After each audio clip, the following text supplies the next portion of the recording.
Bonjour.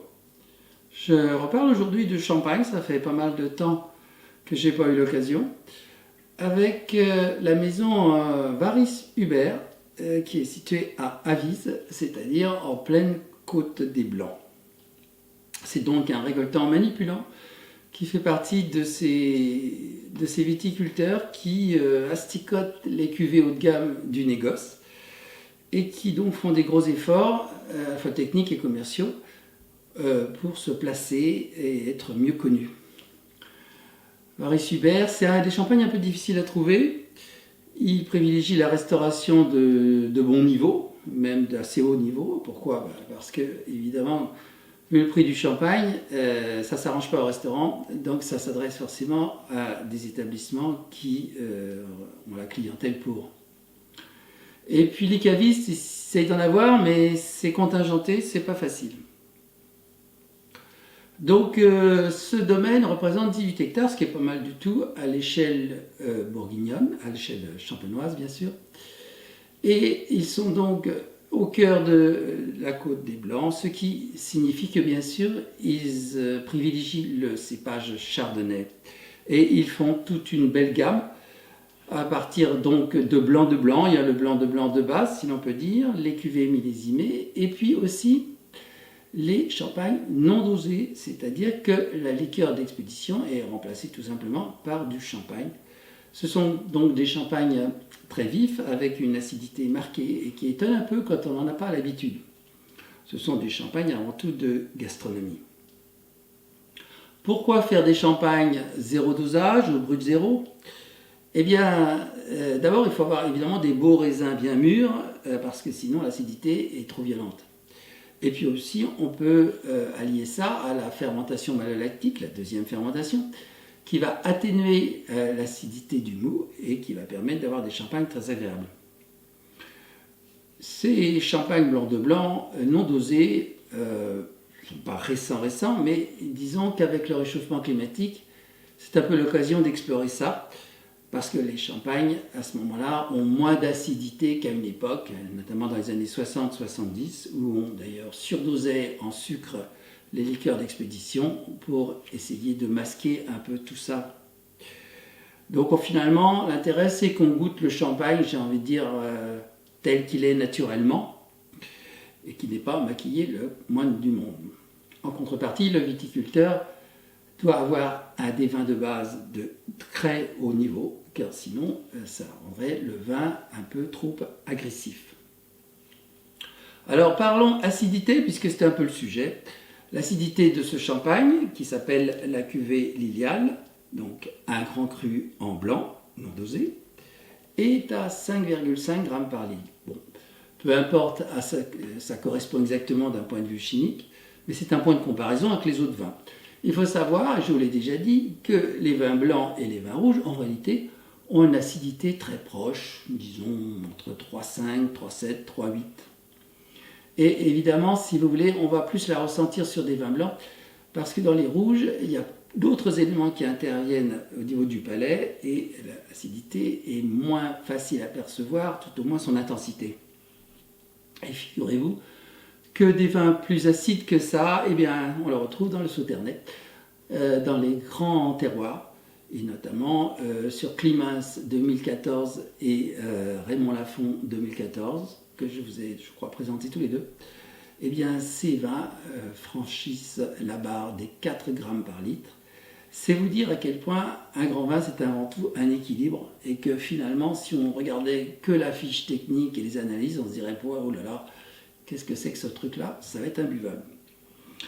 Donc le sucre va bien sûr, dans le Sauternais, masquer cette acidité, mais elle est bien présente. C'est évidemment une sensation qu'on peut reconnaître dans les produits alimentaires. Par exemple, un miel qui est extrêmement sucré, qui a pratiquement, c'est du glucose à 90%. Eh bien, certains miels ont une acidité assez marquée, et on ne s'en rend pas toujours compte, et ça permet de les rendre plus agréables. Sinon, cette maison donc essaye de s'implanter dans la restauration pour se faire connaître. Et, par contre, avoir accès aux compagnies aériennes, en dehors des problèmes qu'a l'aviation actuellement évidemment, c'est compliqué parce qu'ils ont besoin d'énormes volumes Et un récoltant manipulant ne peut pas, sur la base de 18 hectares, satisfaire les appels d'offres. Alors, ils ont une contre-étiquette qui est d'une grande précision, on ne sait pas si souvent, il faut quand même le noter. Alors, ils indiquent déjà d'où viennent les raisins, donc sur les communes, bien sûr, d'Avise où ils sont situés, mais aussi de Cramant et Augier. Il s'agit donc de grands crus. Et quant au vin, eh bien, il précise beaucoup de choses, et notamment la date de dégorgement, qui est en l'occurrence novembre 24. En théorie, pour les champagnes bien faits, on devrait toujours avoir ce genre de renseignements devant les yeux, mais c'est en train de bouger. Alors donc, je vous ai cité 3 communes, notamment Cramant. Alors ne confondez pas la commune Cramant, qui fait partie des 17 grands crus, et le Crémant d'Alsace, Crémant de Bourgogne, etc., qui est un vin blanc bien sûr mousseux à méthode de champenoise. Donc nous allons goûter ce champagne. Il a été constitué du millésime 21 avec des vins de réserve du millésime 2020. Donc vous voyez, il y a environ 4 ans, d'élevage, hein, ce qui est déjà au-dessus des normes des champagnes de base. Ça permet d'avoir des champagnes plus fins, une prise de mousse plus élégante. Nous allons donc goûter ce champagne qui doit être très agréable actuellement.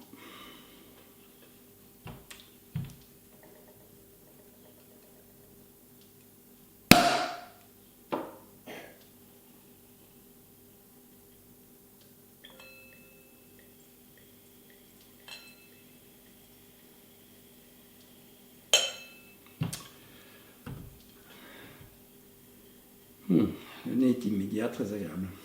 Alors la couleur, eh bien, on est dans les ors pâles, bien sûr, typique des blancs de blanc, puisque si vous voulez, quand il y a du pinot noir, et surtout en proportion plus importante, il y a toujours une toute petite teinte un peu rosée, encore qu'il faut en avoir l'habitude pour le remarquer.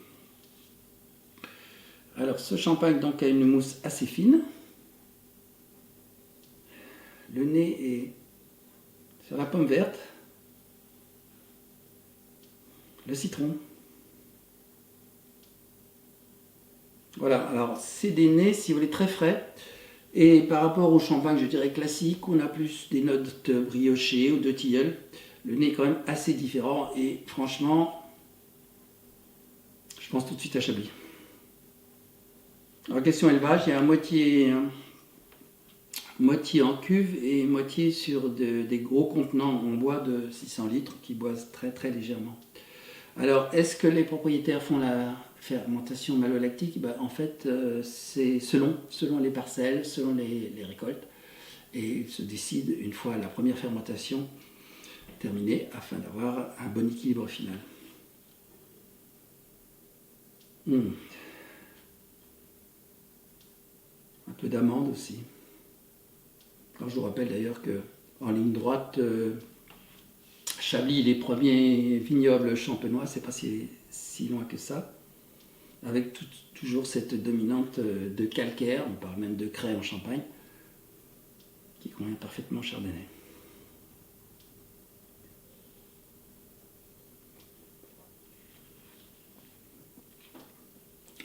C'est très bon, c'est vif, c'est pas trop acide. La mousse est très fine et c'est très agréable. Ça reste relativement léger, hein. Pourquoi? Parce que les blancs de blanc, c'est comme ça. Hein. Si vous voulez plus de charpente, il faut mettre du pinot noir. C'est très net, c'est frais, c'est vraiment ce que j'aime, en tout cas, chez les récoltants manipulants qui travaillent sérieusement.